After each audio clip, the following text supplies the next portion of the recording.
Hello, my name is Robert Warren, and I'd like to explain what the Lord's done for me and called me into this ministry. I'm an independent Baptist. I was saved when I was 14, and this ministry that the Lord's placed me in, it's a missionary to missionaries. And I've been in it for 24 years, my wife and I. And to give you an idea, it's a helps ministry, and you might turn to 1 Corinthians chapter 12, verse 28, and it talks about ministries in the church. And the Lord gave me a ministry called Wagons with Provisions. And if you will, turn in your Bibles to Genesis chapter 45, and we'll go to verse 21. For several years, the Lord actually didn't give me peace about a title for this ministry. And one day I was reading my daily Bible reading, and this is the verse that He actually gave me the name of the ministry. Genesis chapter 45, verse 21.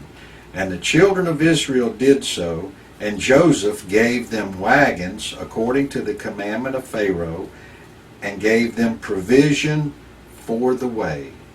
And so I come up with wagons with provisions.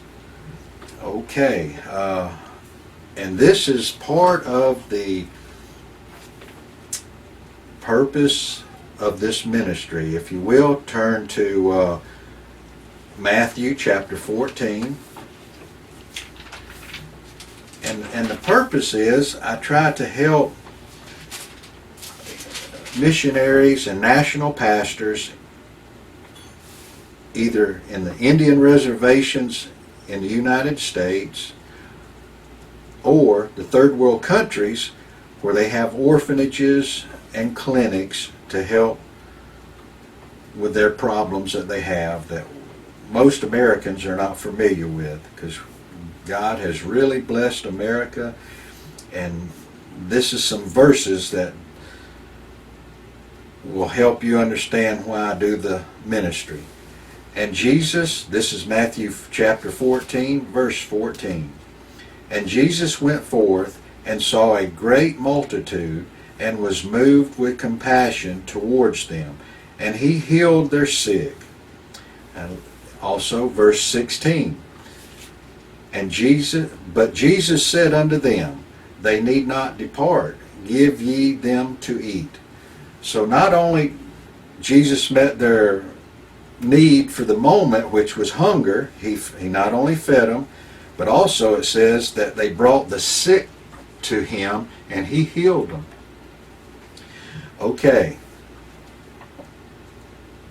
Part of this ministry, I do 5-gallon buckets. And these are new buckets with tops that snap on. And possibly y'all have heard of something similar. There's some other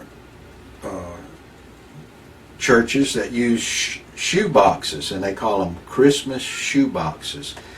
But the reason I don't use the shoe boxes, I've been to the other side of the ocean when they get unloaded, and about a quarter of them shoe boxes are squished on the ones on the bottom.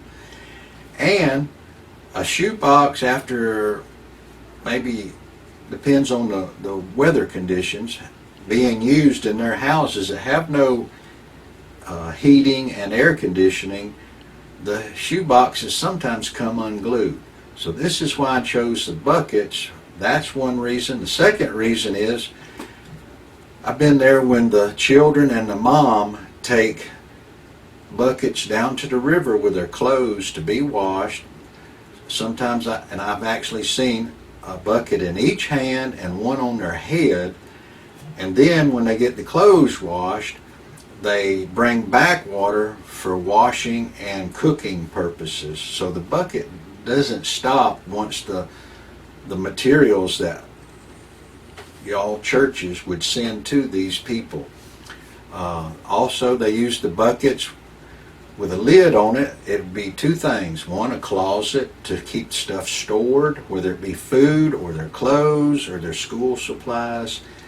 And secondly, they can use it as a chair. They can sit on it at the table to eat their meals.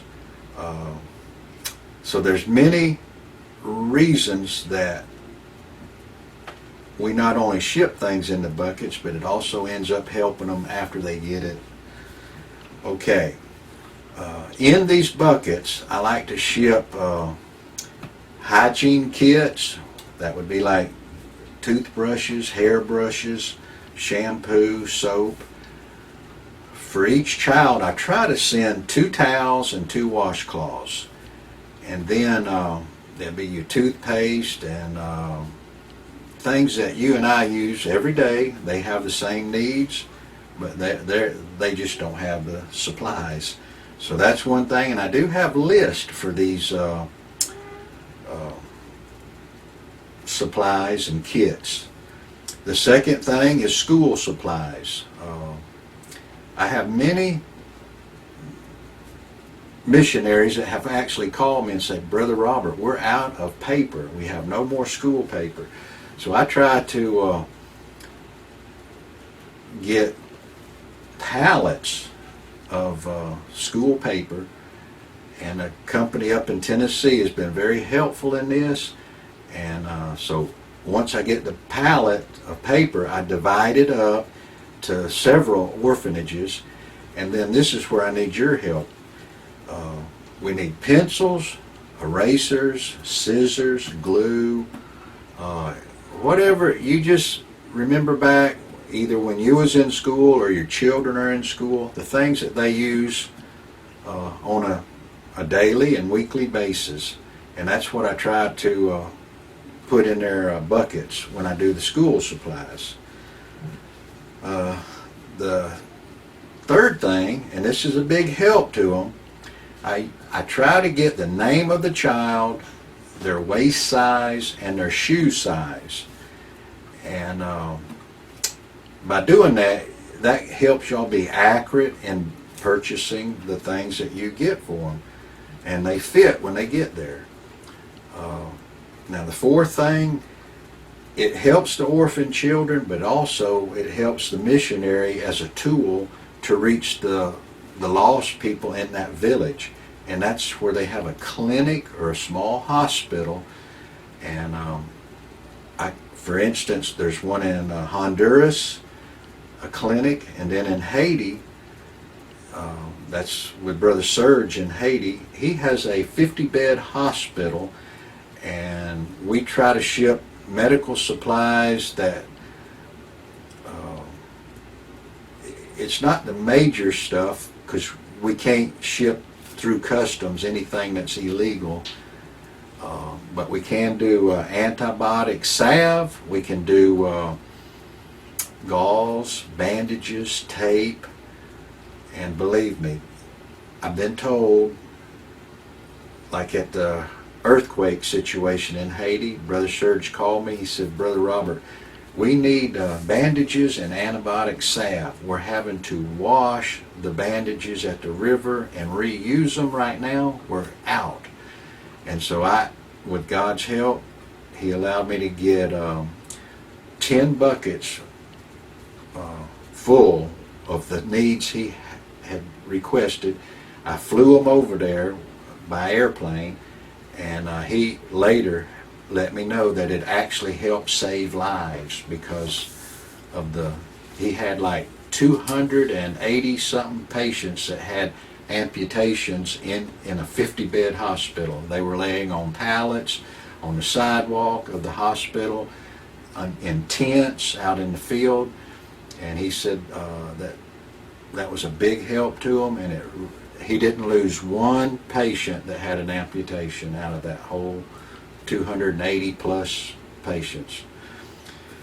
Okay, another thing that the ministry has done, and it's kind of where I actually started out, I try to send a form of the gospel, either scripture portions, John and Romans, The biggest thing that I like to send is the New Testament in the language of that country. And you'd be surprised that you go to some of these countries and you won't see everybody with their own Bible. They have to share, and a lot of times they have to just listen because the lack of the printed Word of God in their language available to them.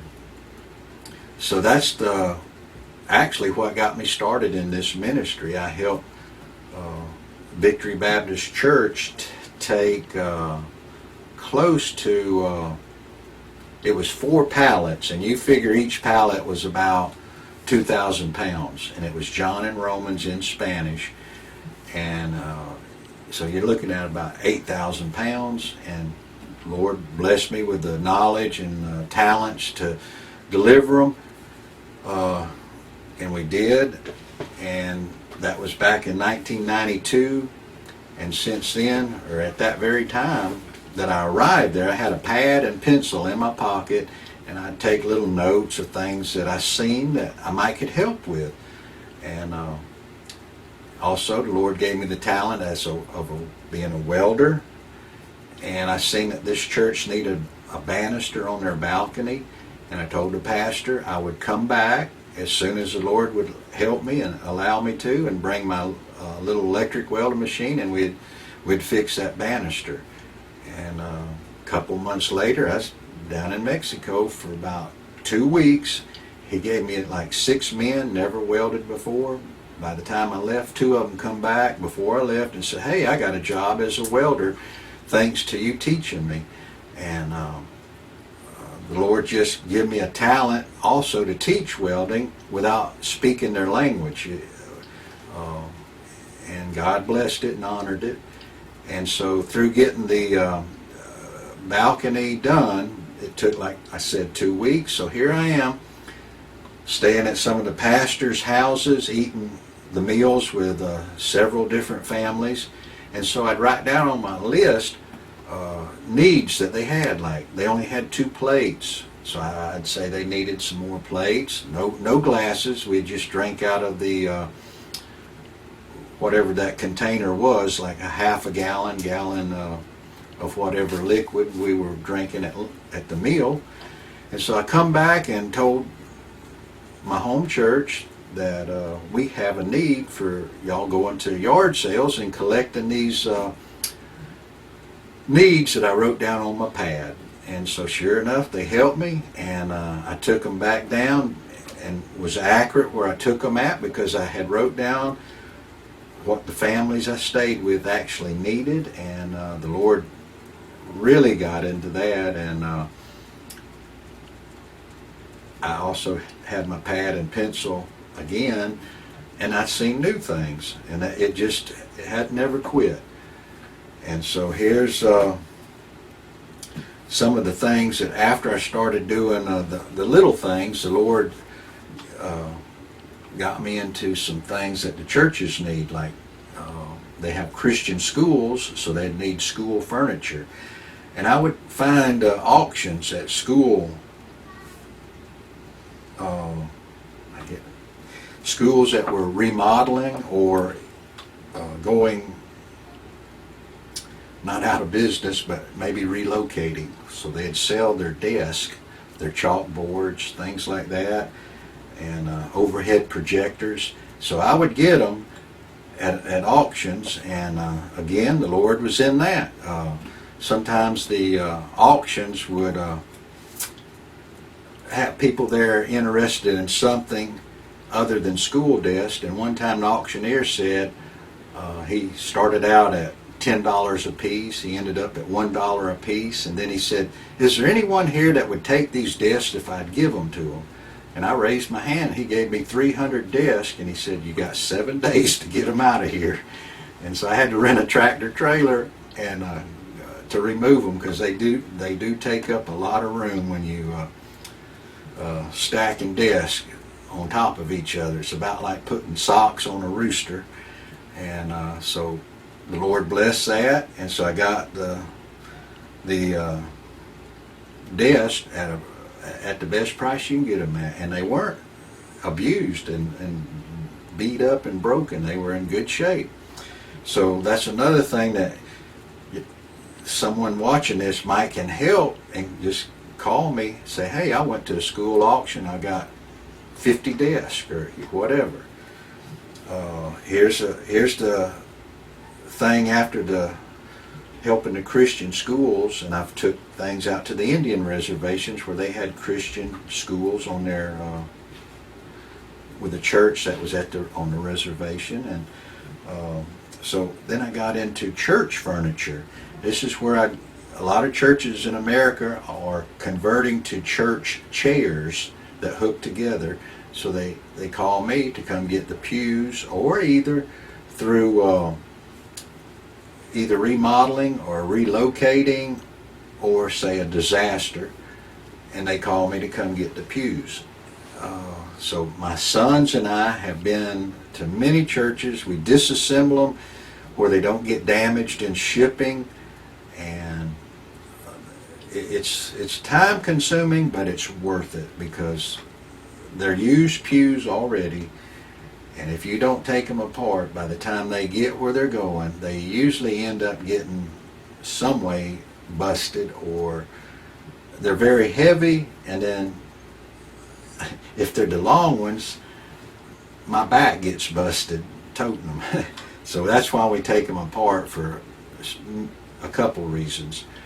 And they stack up better when they're disassembled, so you can take a lot of pews in one load, whereas if you try to take them without taking them apart, it's like putting two L's together.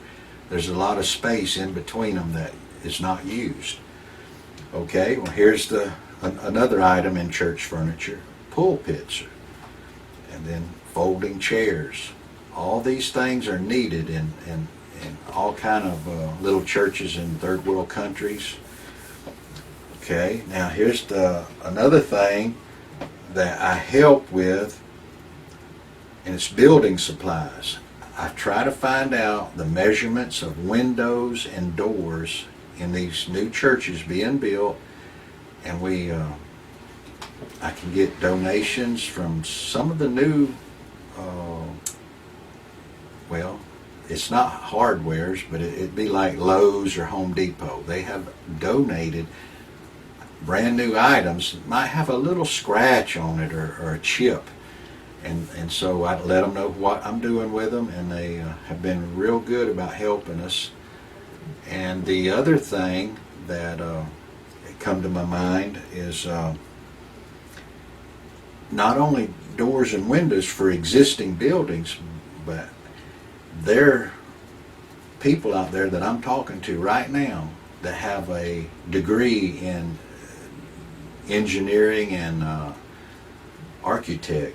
So and I've seen the buildings that are built in the third world countries. They use what they have, and one of the things they don't have or can get their hands on is metal buildings.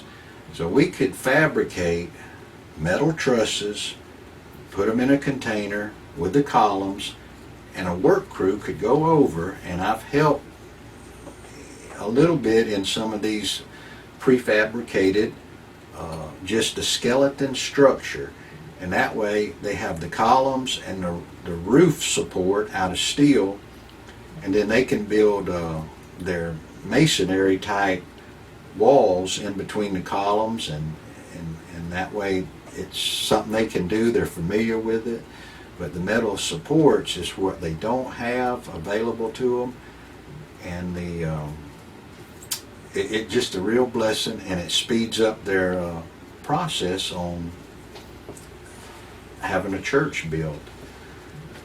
And a lot of times we have to take a generator because there's no electricity in several of these locations that I have seen the churches being built. So keep that in mind. It's not a lot of times you have to do it the old-fashioned way, but sometimes that's not a bad way. And I guess I saved the worst part to last. But the good part is I'm a 501c3 organization. And what that means is I can write a tax receipt for donations that you can use on your tax returns, whether you're a business or an individual.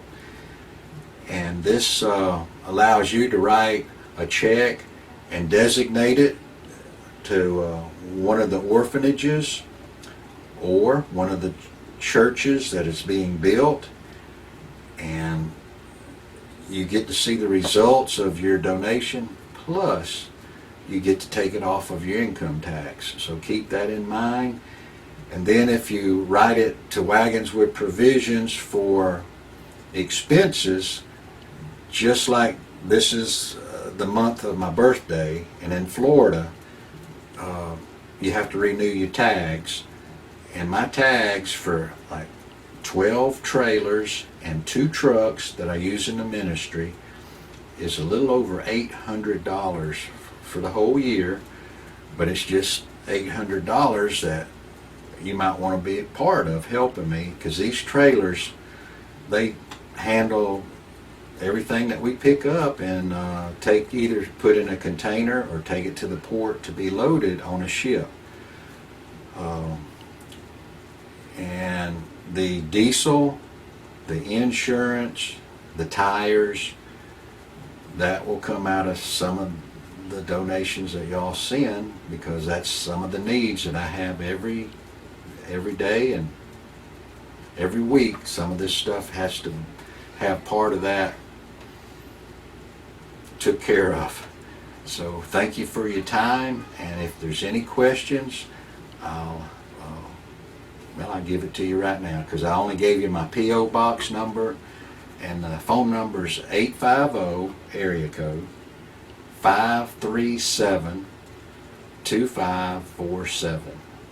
And again, thank you for my time, for your time, allowing me to bring this to you. Thank you.